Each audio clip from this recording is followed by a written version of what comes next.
All right, we're back. I've given you the whole talk about what you need in terms of your apparatus and the basics of your reformer. So your first exercise, it's called footwork. So footwork, you want those 4 springs that I described before. So the spring should not feel so heavy that you cannot move your legs, and it shouldn't feel so light that you're just kind of flying back and forth as the carriage is moving in and out. The carriage has wheels, kind of like rollerblade wheels underneath it, and it rolls along the tracks. So it does have a certain degree of friction, and you want to find that perfect friction for you where you're not squeezing your butt hard and pushing your shoulders hard to push the carriage out, that the shoulders can stay relaxed and the pelvis is neutral. And your hips right back here, you don't want to squeeze your butt and tuck under to push the carriage out. You want to stay long. So we do a lot of things standing up in Pilates to help us understand how to lengthen up. I don't have the time to do that in this video, but I do have other standing workouts that will help you learn how to do that. Okay, so into footwork.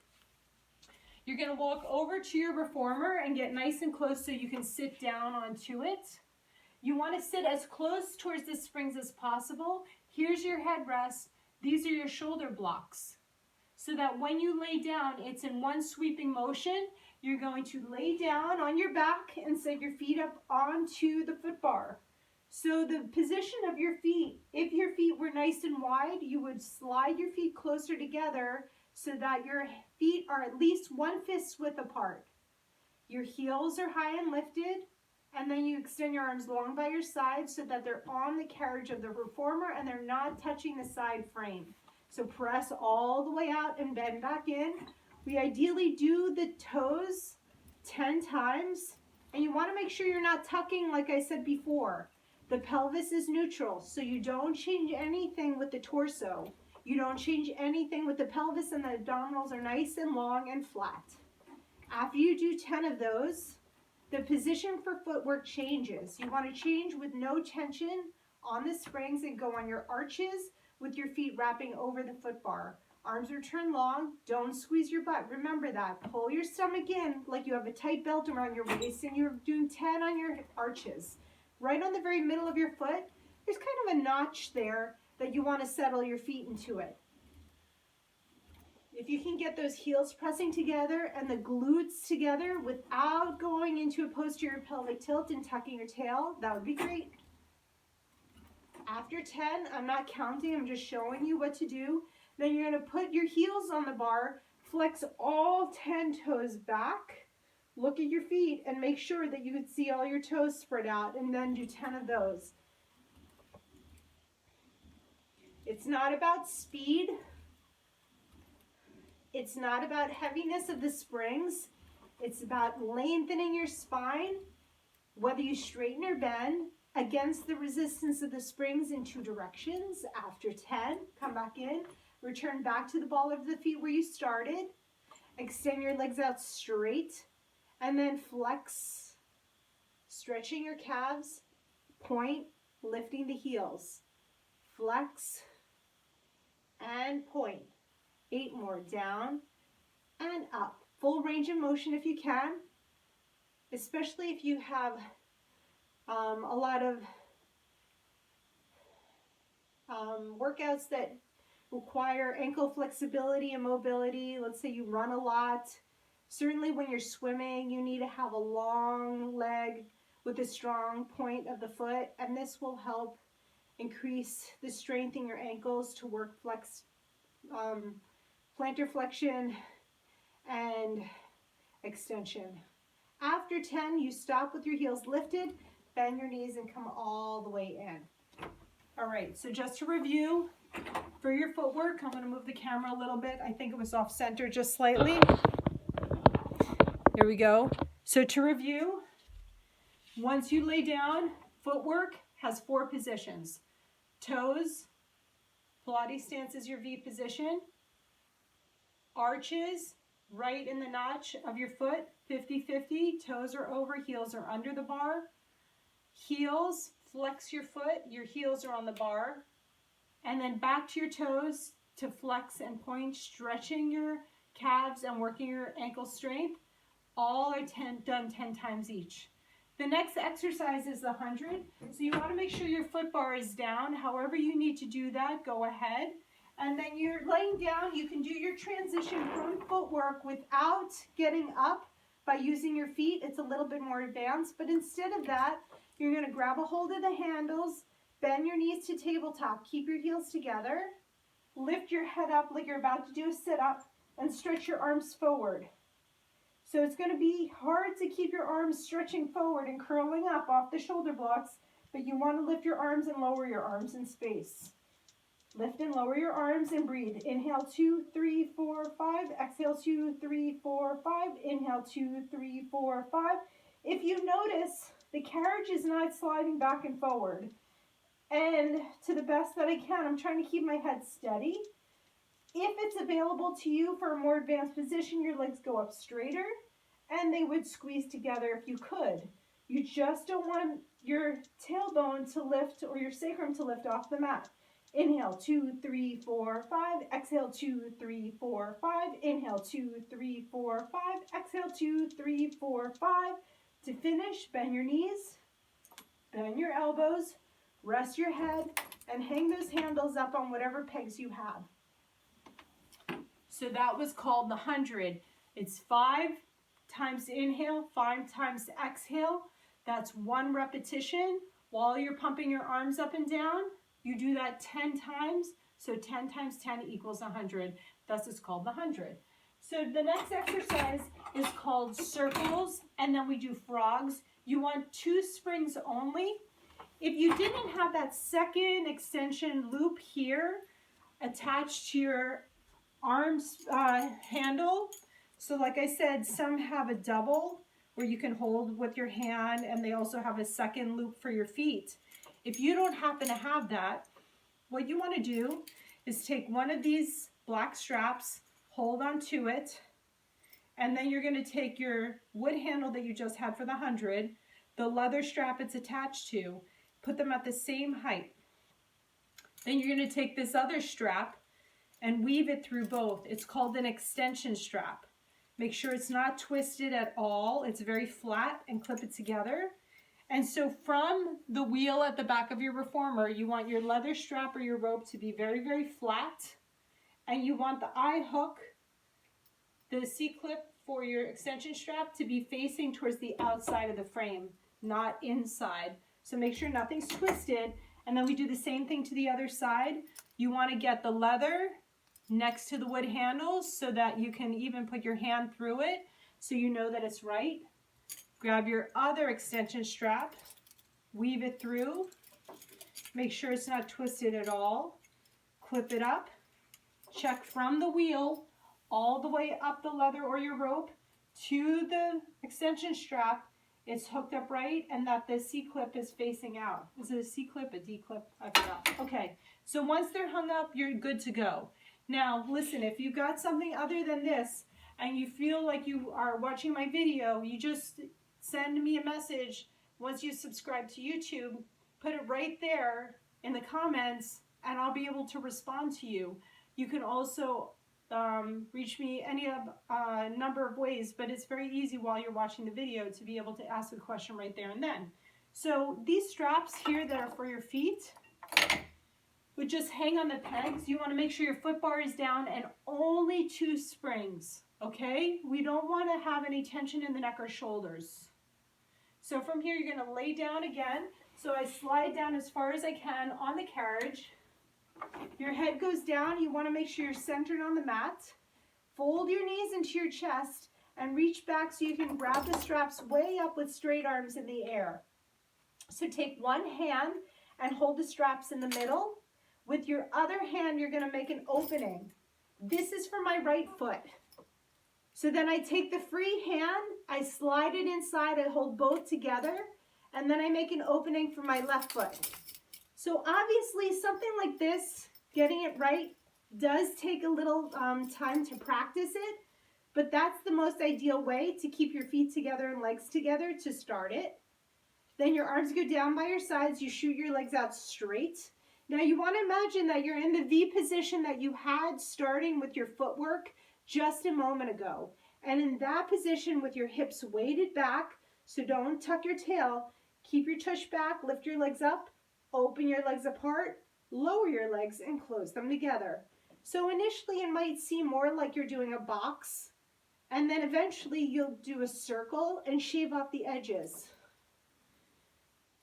I'm going to do 4 more in this direction. So we call this lifting the legs to the powerhouse to start. 3 more. 2, 1, and for the reverse. Keep the legs steady. You don't want to go below the shoulder blocks, otherwise it's going too low and it's going to snap against the shoulder blocks. So stay above with your leather straps. Open the legs, lift them up. Don't go higher than perpendicular to the floor, and press back down. Make sure every time, you might notice my legs come together and my heels are touching. So I don't want to have wide legs circling. I want to make sure they connect into the midline and I use my butt and my thighs. 4 more. 3, 2, 1. From here, you want to find a spot to pick. Usually where the wall and the ceiling meet is a nice position for the legs. Turn the thighs, rotating them out. Wrap your seat. Keep your hips lengthening back. Bend the knees in. Make sure you don't tuck your tail. You just want to get to a point where your heels are over your seat. And then press back out. Pull the abdominals in.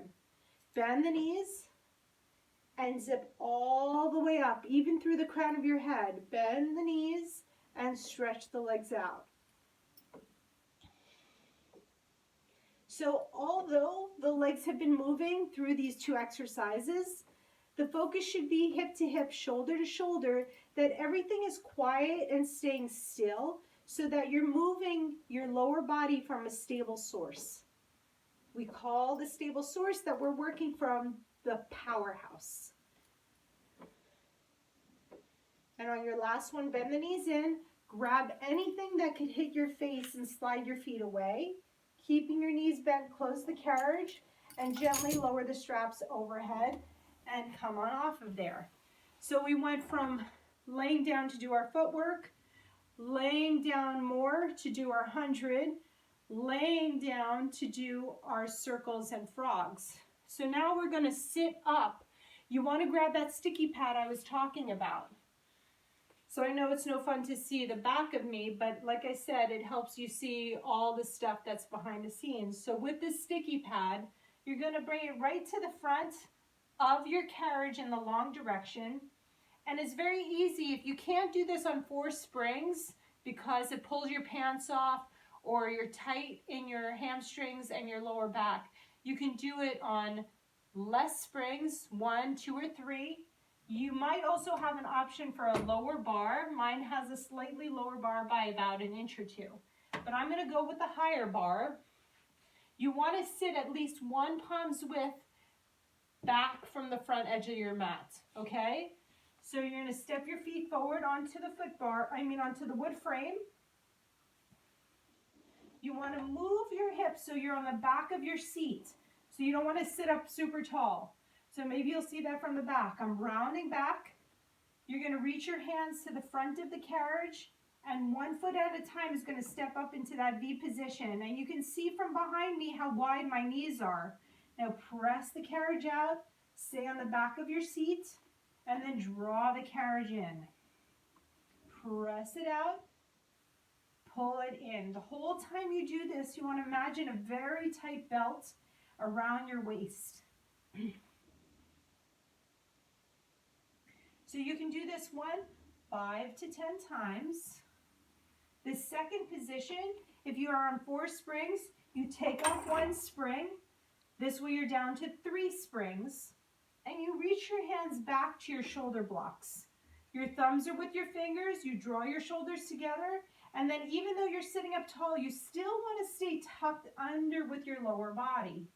And bend back in. So if it helps you to wiggle your hips forward and tuck under, that's a good spot to be. You just don't want to come up tall on your sit bones. We have a lot of rolling exercises and exercises like the one called the teaser, where you definitely want to stay on the back of the hip bones. After you've done 5 to 10 of these, you're going down to 2 springs, so you'll reach down. You could always rest your feet to take off a spring. Now you're down to 2 springs. Step your feet back up, reach your arms out in front of you, press your legs out straight, and bend the knees back in. Again, press the legs out straight. You might notice I'm losing my pants. It's pretty typical of this one.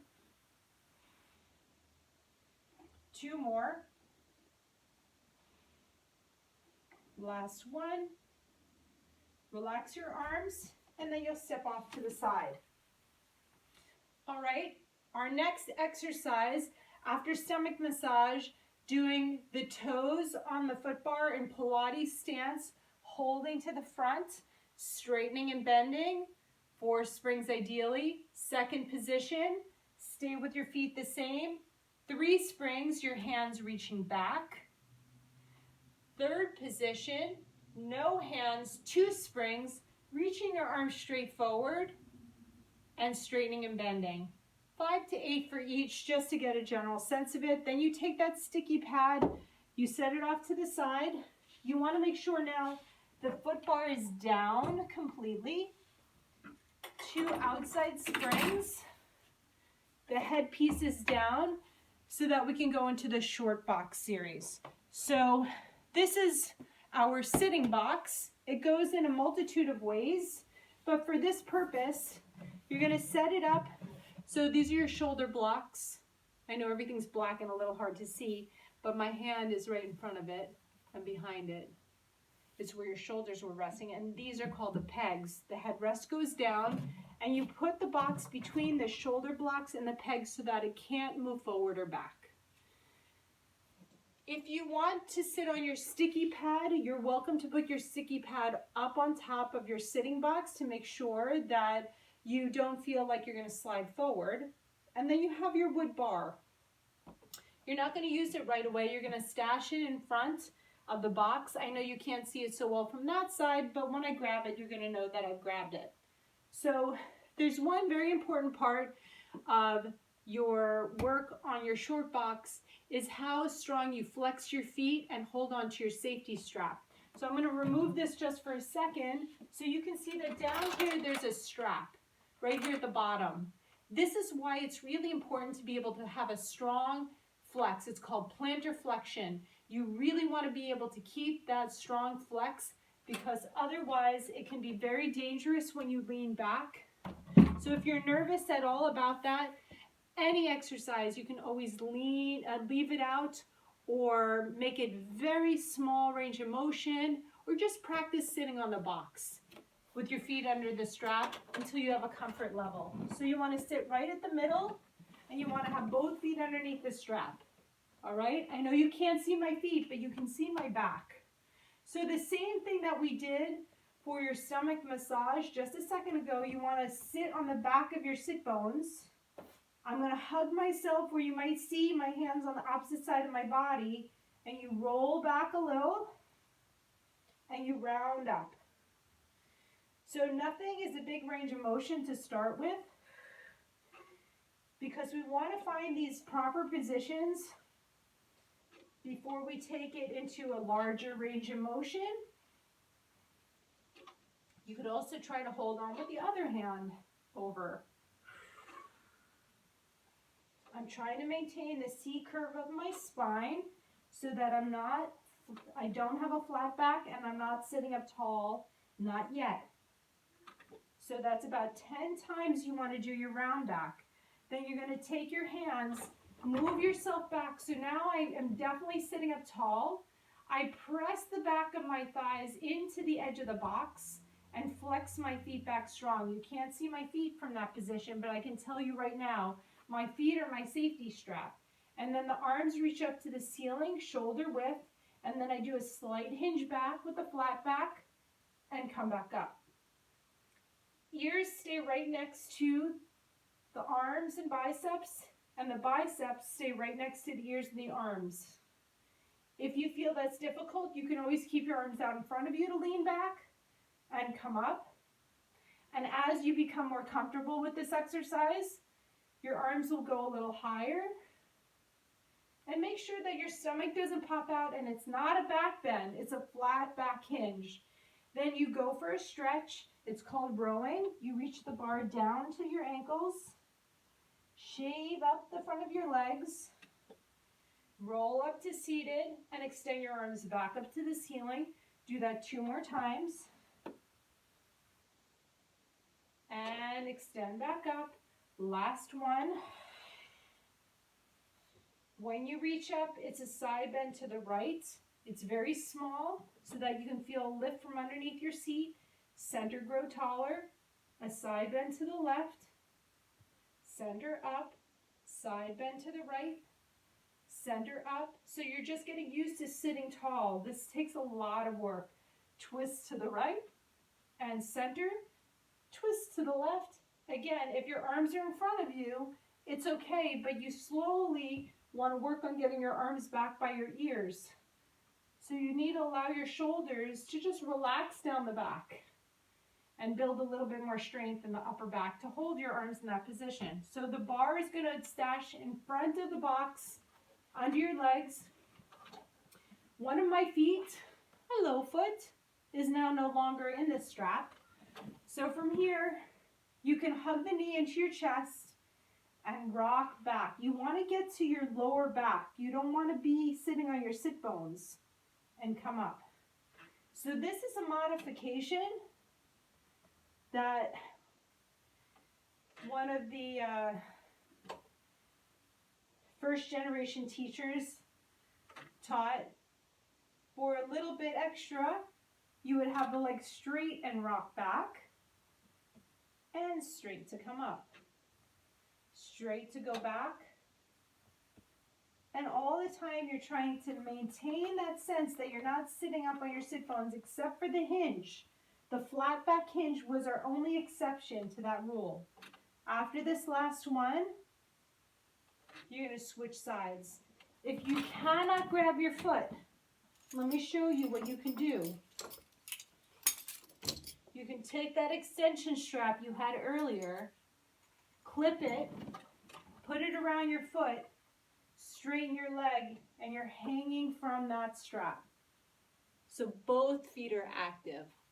You don't let your head go back like I'm doing. I'm just showing you so that you know I'm talking to you. Keep your chin tucked and up. Round it back. So you have your 3 choices.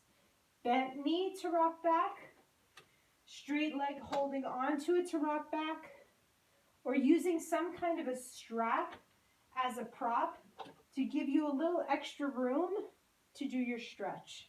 Come all the way up. You can get rid of your strap. Carefully step off to the side. So you're already on 2 springs. You want to go to your high foot bar again. Grab the wood bar that was hiding the whole time, except when you saw it in my hands overhead, and take your box and set it up behind your reformer because we don't need it at the moment. The next exercise is, and then the headpiece goes up. So you're still on 2 springs. You've been on 2 springs since you ended stomach massage, and then you came up to your seated position on the sitting box in the short direction, still on those 2 outside springs. And now you're still on 2 springs to do your elephant and knee stretches. So depending upon your strength and flexibility will determine what springs you use. If you have a Gratz, a Techno, a classical reformer, probably all your springs are going to be the same exact strength. Like I said, mine have different variations, so I want a little tension, but not a lot. It's mainly so that I don't build up a lot of extra tension in my neck and shoulders, which I tend to do. So I'm not making it very, very light, but just not so heavy that I feel like I'm forcing something in my upper body that doesn't feel good for me. So the headrest goes up, the foot bar is up, and 2 springs. So again, remember, we went from laying down, sitting up for stomach massage, sitting up higher on the sitting box for the short box series, and now we're standing up for elephant, So elephant, you want to make sure if you have a foot bar like mine, you don't want to pull up on it because it's not going to help you at all. And in fact, you might fall backwards. So anytime your hands are on the foot bar, even if you have a locking mechanism, you just want to get into the habit that when you have your hands on the foot bar, your thumbs, low like crab claws, thumbs are with your fingers and your hands are flat, as if you were to step out into a plank position, okay? You wouldn't do a plank with your thumbs forward towards you or inward towards you.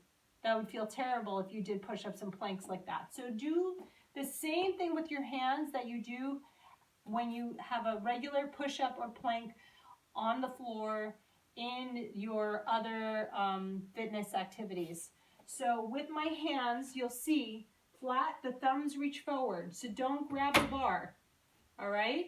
Both hands are on it. Then you stand up and you want to make sure you pull your stomach in. You're going to have a nice view of my booty right now, okay?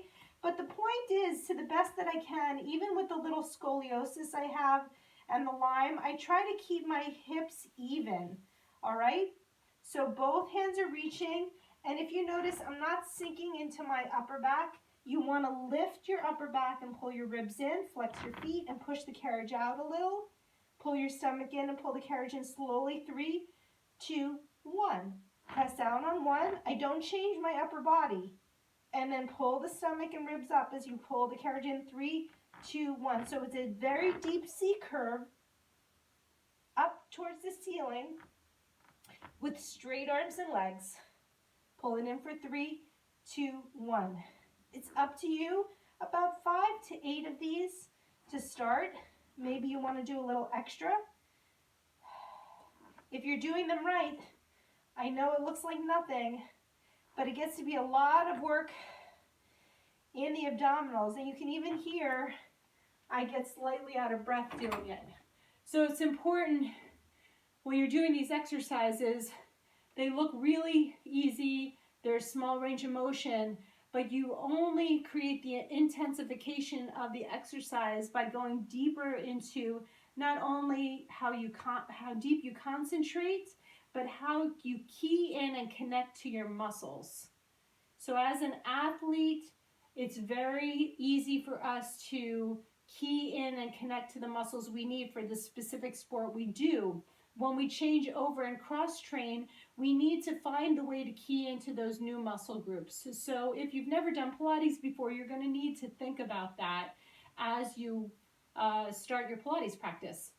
It doesn't move this slow when you're in an actual class. I'm just teaching it step by step to help you understand each position.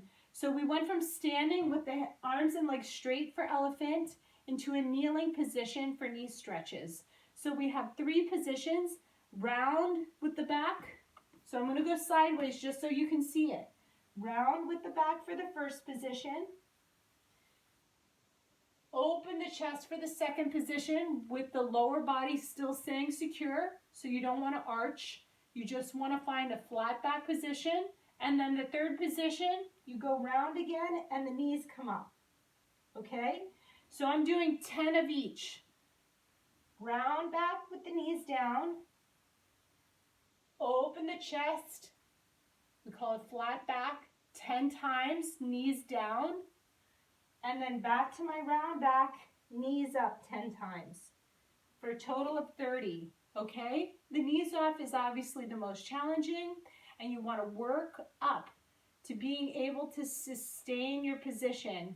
You want to be able to have your knees at the same height as your ankle bones as you press in and out.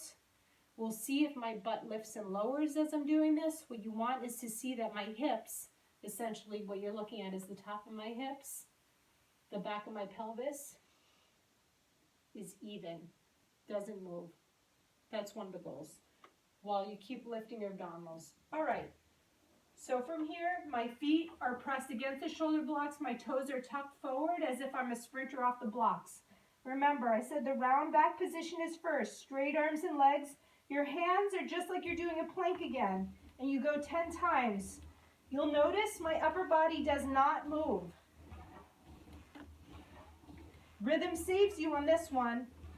4, 3, 2, 1, close the carriage. Remember, I'm not arching my back. I'm just opening my chest and my gaze. From there, I do 10 more.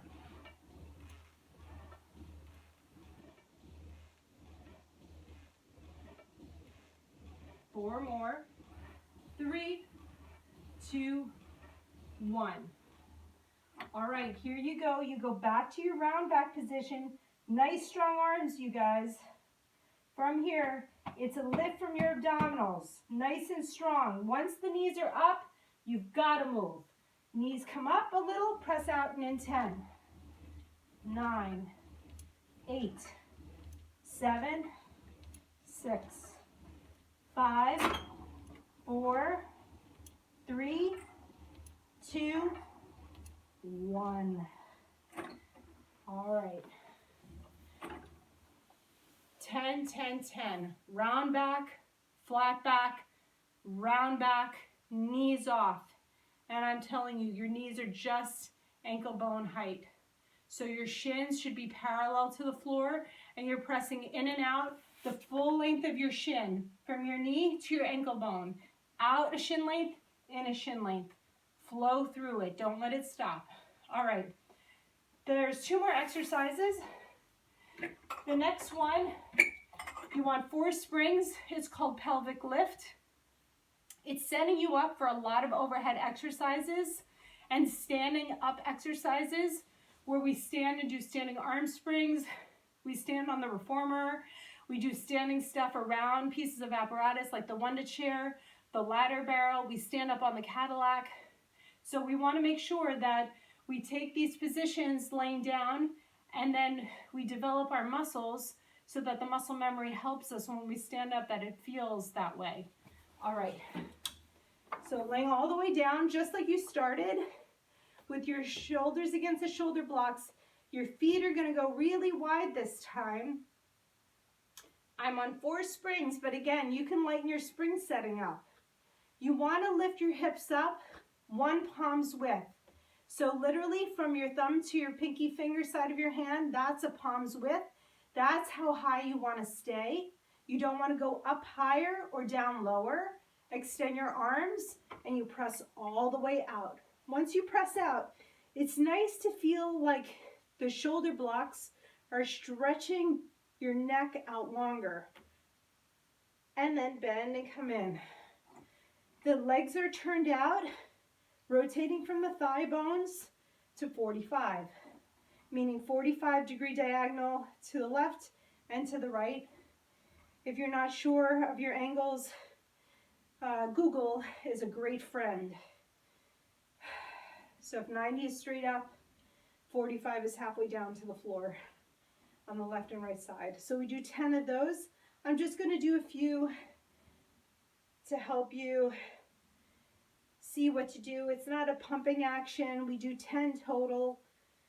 And bend your knees, roll down. If you feel like it is a nice stretch for you to finish, pulling the knees in, you could do that. All right, always remember after you're done, high foot bar, 4 springs, wipe down your carriage, your headrest is up. Make sure you undo your straps so that you don't have to first find them the next time you reach back to do your 100. Hang them up on the pegs. Leather is straight. And once even the sitting box and everything is wiped down, you guys are good to go. So Jane, I hope this was helpful to you.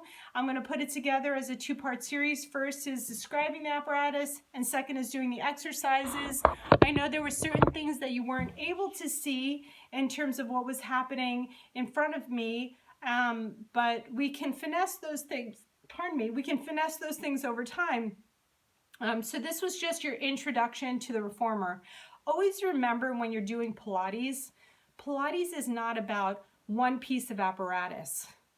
Pilates has to do with visiting all the apparatus in the studio, because it's the combination of work that shapes and moves your body, takes you into forward flexion, extension, rotation, inversions.